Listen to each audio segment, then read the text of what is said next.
This week, we'll be kicking the hornet's nest by talking about sexism and diversity in the film and television industries. My name's Andrew Dornan, and this is my show, What's New? This week, we have a returning guest. You don't need to name yourself again. Oh, wow, thanks. I mean, you can if you want. Hunter Schwant. Schwant. Schwant. Schwant. Okay. It's been a long day. Let's get on with the information. Yes, alright. So, first up, we have something about diversity not really improving in the film and television industries in almost a decade. Getting worse. Yeah. Only white men. That's White, it. straight, middle-class men. I mean, actors. I get really happy characters whenever now. like there's a really cool, diverse protagonist inside of a film, because it's different. It's not, you know, just a white dude every single time. It needs to be different. Like a live-action movie of Steven Universe. I've never actually watched that. I haven't either. I've seen plenty of little clips to be like, it's a good show. Well, yeah, like that. Yeah. Oh my gosh. It was weird, like, at the start of the article, it was like, diversity hasn't improved in the film and television industry from 2007 to 2014, excluding 2011. Why 2011? Was it just because there was a random spike? I don't know. Ancient aliens. Ancient aliens.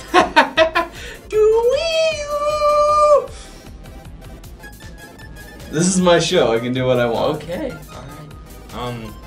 I have a little test for you. All right. How many racially diverse protagonists can you name in either a video game or a movie? How many? Ooh. I have to name the actual character. Oh, I don't know the character's name. Oh no. Mace Windu. Lando Calrissian. Geordie LaForge. Okay. Lieutenant Uhura. Those aren't protagonists. They're side characters. Those are characters. But Side characters. There's plenty of diverse characters. Only some movies have like just white people. I mean, just all the way across the board. Some movies just have all white people. I'm actually really proud of what JJ has been doing. JJ Abrams. JJ Abrams. He's really good. Okay. In Star Wars, because he has a more diverse, cast. We got a this time. female badass stormtrooper Yes. in chrome armor. Yes. That looks awesome. so good. It's so cool. It's just We like always refer to Star Wars. It's just that good. Yeah, it's just that good. The only one that I can think of, which is an actual protagonist that's like really awesome, is Lucina from Fire Emblem. Oh yeah, that's true. That's like, in all of video game history, like, she is a main character that actually does like really meaningful things inside of the game that matter, and she's a female. That's true. So, Yeah. I mean, I'm sure there are others, but not many. Yeah. Honestly, And there's Crom. there's Chrome. Well, did you guys ever see Kill Bill? Yes, Yes. Kill Bill, that was Yeah. a very good one. Yeah. She murders a whole bunch of guys. Yes, she does. A lot. Lots. Yeah. Lots of people. Blood everywhere. Yeah. Couldn't imagine, all about the blood. But sometimes diversity needs to go beyond just a different gender being a protagonist. Sometimes you need a different race or somebody in the LGBT community, as in like the character is part of the LGBT or the actor. Yeah. And sometimes the actor. I mean, it doesn't have to be like you change your entire film to revolve around these things. You could just You know. write something from the get-go, and it's like, Yeah. there you go. As long as it's just Or at you- least mentioned, or at least, they have some sort of incorporation with the story, or they're just, mentioned, or one of the characters is that, and it's sort of a character development thing, Yeah, like like if we want to talk about television diversity, we got The Big Bang Theory. Yeah. LGBT and gender, but also race. Like you Yeah. gotta go one step further. Yeah. I mean, it just needs to be more diverse. And that's all I have to say. Yeah. The only movie that I can think of that's diverse, like off the top of my head, the very first one is Hairspray. Oh yeah. Yeah. That was pretty good. But that also revolved around segregation, so... Yeah. One thing that bothers me is like 007 and stuff like that. It's always a white straight... a white dude, and it's Middle always age. the same. It's always the same. He pisses someone off. He has to go and do some sort of top secret mission. Can't for forget the sex British. with the sexy ladies. Yeah, and then he finds Sexy the sexy fun lady, time. and then he's got a car that's really cool, and he drives it around in a chase, and then he kills someone, and that's His the end. car is really cool, though. And then the chick dies. And The chick then- always dies. Chick always- And he finds another one. Yep. Doesn't even care. I'm kind of sick of it at this point. Yeah. There was talk about the possibility of having a gay James Bond, but some people kicked a fit. I wouldn't mind it. I mean, it's Yeah. not like you see anything in the straight parts, so Yeah, Yeah, it's like I mean- all you see is it's not the like making it's- out and the grabbing of butts and not really anything I mean, it else. should be less sexual in the first place. That's true. So if it was less sexual in the first place, It's like and he was gay, no one would give a crap. Nobody. it's like a trope in spy Unless movies. you're like super conservative and hate gays and think that if We're stepping up! yeah. Up next, something that we all really know but should shed some more light on. Go! Women experiencing sexism in film and television industries. Yep. We all know sexism is a real thing, Yes. but even more so in the film and television industries. Yeah. I hate it whenever I see that stuff. Because, like, I saw this news report one time, and, you know, I'm not too into, like, politics and stuff, but, this guy asked this other reporter, what do you think about Hillary Clinton becoming president? And he said, you know, besides the mood swings and the periods and stuff, and I was just like, wow. Something to that extent, I was just like, low blow, man. Yeah, you know, Hillary Clinton, you know, aside from, you know, a thing that all women have to do, she could be okay, I guess, but she is a woman. I was like, really, dude? It's not gonna make a difference. I mean, that's the same with television, film, everything. I mean, you can't say crappy stuff like that, because it's just, it's not needed. I mean, Yeah. it's just like bullying. It's like, you shouldn't even have someone who is your employee saying that stuff in the first place, because that just shows immaturity, Yeah. honestly. Oh my god, you're so stupid, and you've got a pedophile-like mustache. Ah! That's a representation of what could happen in the workplace. And it's all taken as a joke. Is Yeah.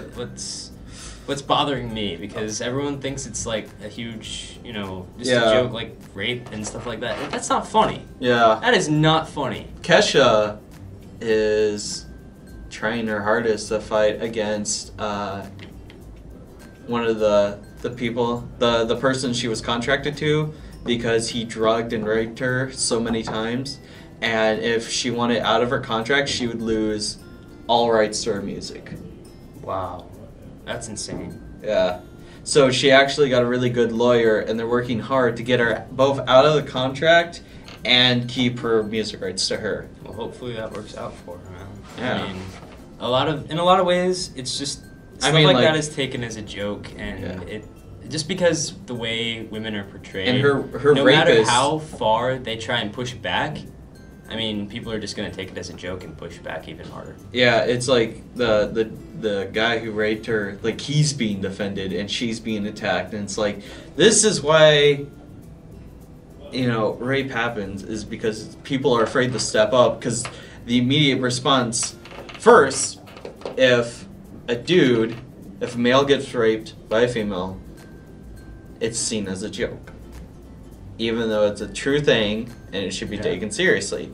And then, when a female gets raped by a male, they immediately go, oh, well, you shouldn't have dressed X way.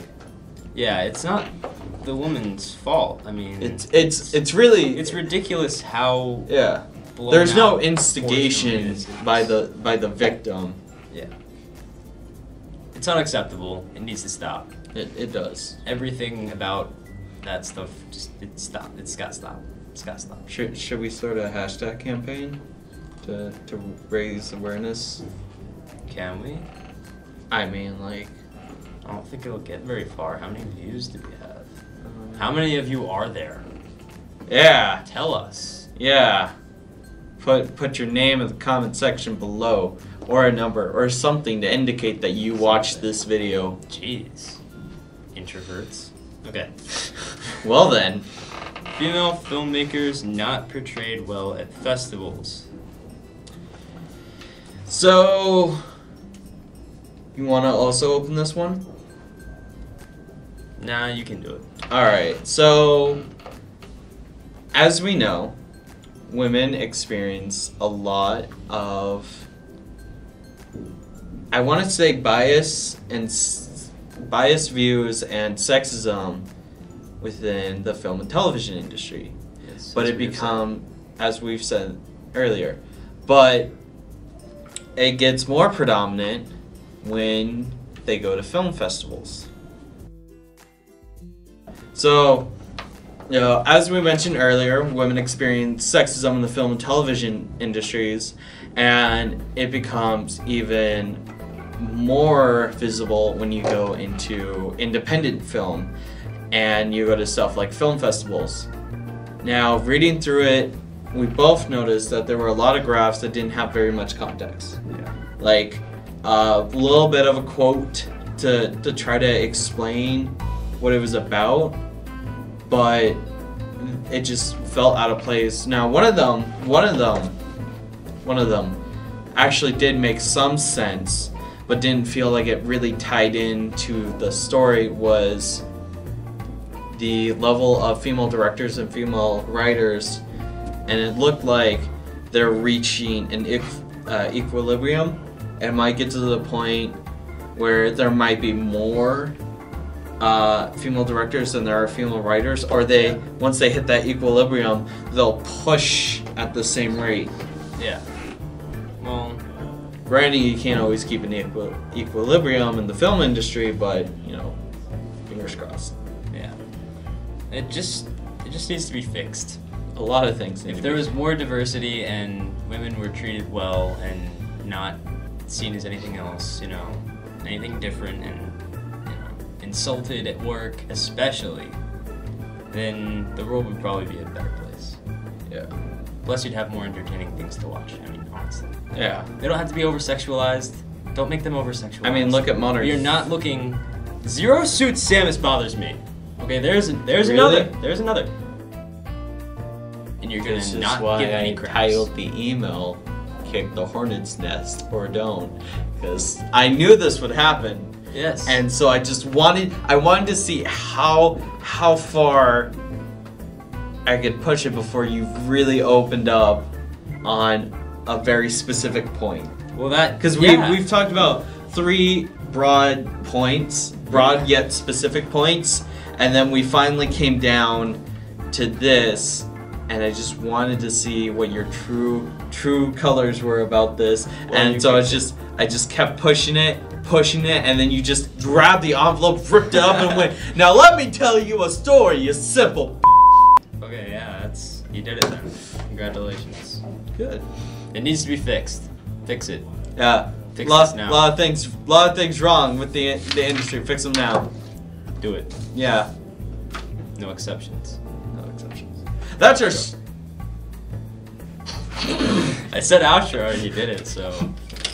That's our show for this week. If you enjoyed the video, please like, favorite, and subscribe to the channel. If you haven't already, subscribe. If you didn't like the video, that's why the dislike button is there. And tell us why you didn't like it in the comment section below. My name's Dornan, and this is our show, What's New? Jeez. To be totally honest. Alright, we call him. Oh, shoot. That's right. I sent a dude out that I didn't mean to send out, and he died. But he's a legendary, so I He's revived him. recording. Yeah, I know. let me just collect I it. want to make sure that you know that. Yeah. Where are our props? Where are our props? Guess we need to get those. Props. I'll have a photo